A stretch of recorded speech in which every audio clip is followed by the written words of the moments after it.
వాస్తవాలు లైవ్ టీవీకి స్వాగతం.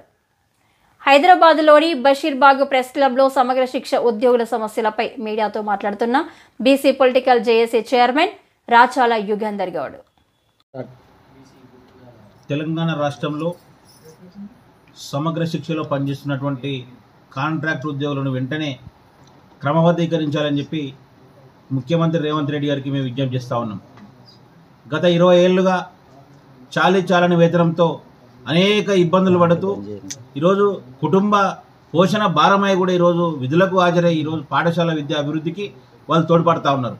ఈరోజు ప్రభుత్వం గొప్పగా చెప్తా ఉంది, విద్యా వైద్యానికి పెద్దపీట వేస్తున్నారు. నిజంగా కూడా హ్యాట్సప్ రేవంత్ రెడ్డి గారికి విద్య పట్ల శ్రద్ధ చూపుతూ అనేక విప్లవాత్మక మార్పులు ఈరోజు తీసుకొస్తా ఉన్నారు రాష్ట్రంలో. కానీ ఈరోజు పాఠశాల విద్య గట్టి ఉంటేనే కదా అతను హైయర్ ఎడ్యుకేషన్ కానీ తర్వాత ఎక్కడ వెళ్ళినా కూడా రాణించేది.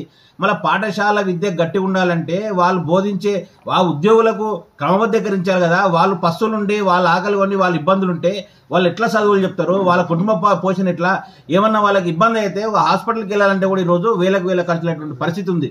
వాళ్ళకి హెల్త్ ఇన్సూరెన్స్ లేదు.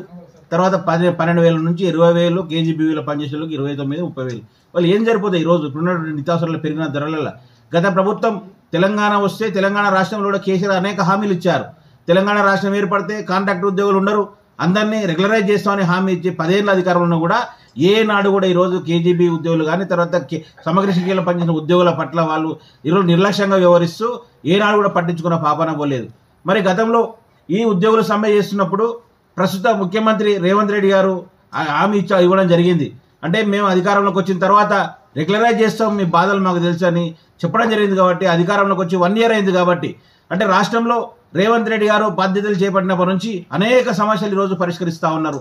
మనం చూసుకున్న విద్యాశాఖలో ఏళ్ళుగా పరిష్కరించబడినటువంటి ఎంఈఓలు కానీ ట్రాన్స్ఫర్స్ కానీ తర్వాత ప్రమోషన్స్ కానీ ఈరోజు చేసి ఈరోజు ఉపాధ్యాయులను కూడా ఎంతో అంటే ప్రయోజనకరంగా చేసినటువంటి ఘనత ఈరోజు ముఖ్యమంత్రి గారు దక్కుతుంది.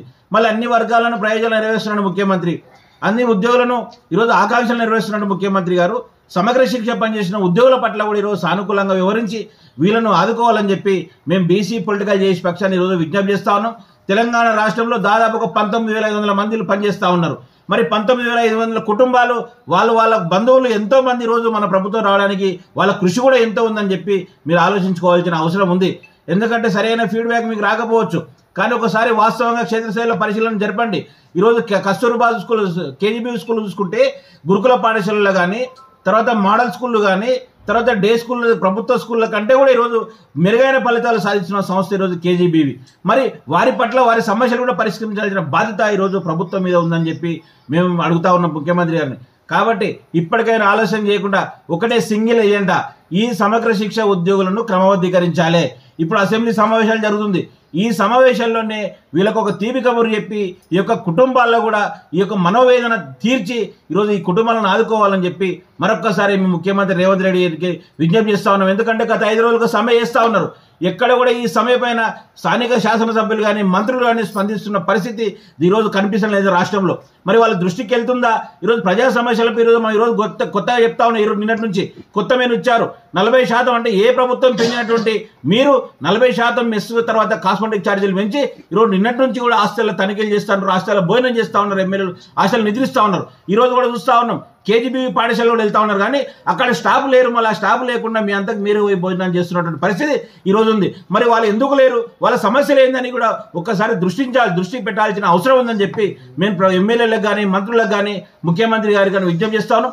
అదే త్వరలో వీళ్ళ సమస్యలు పరిష్కరించాలని చెప్పి మరొక్కసారి మేము ప్రభుత్వానికి విజ్ఞప్తి చేస్తా ఉన్నాం. అదే త్వరలో చర్చలు జరిపి పరిష్కరిస్తారన్న నమ్మకం కూడా మేము విశ్వాసం వ్యక్తం చేస్తా ఉన్నాం.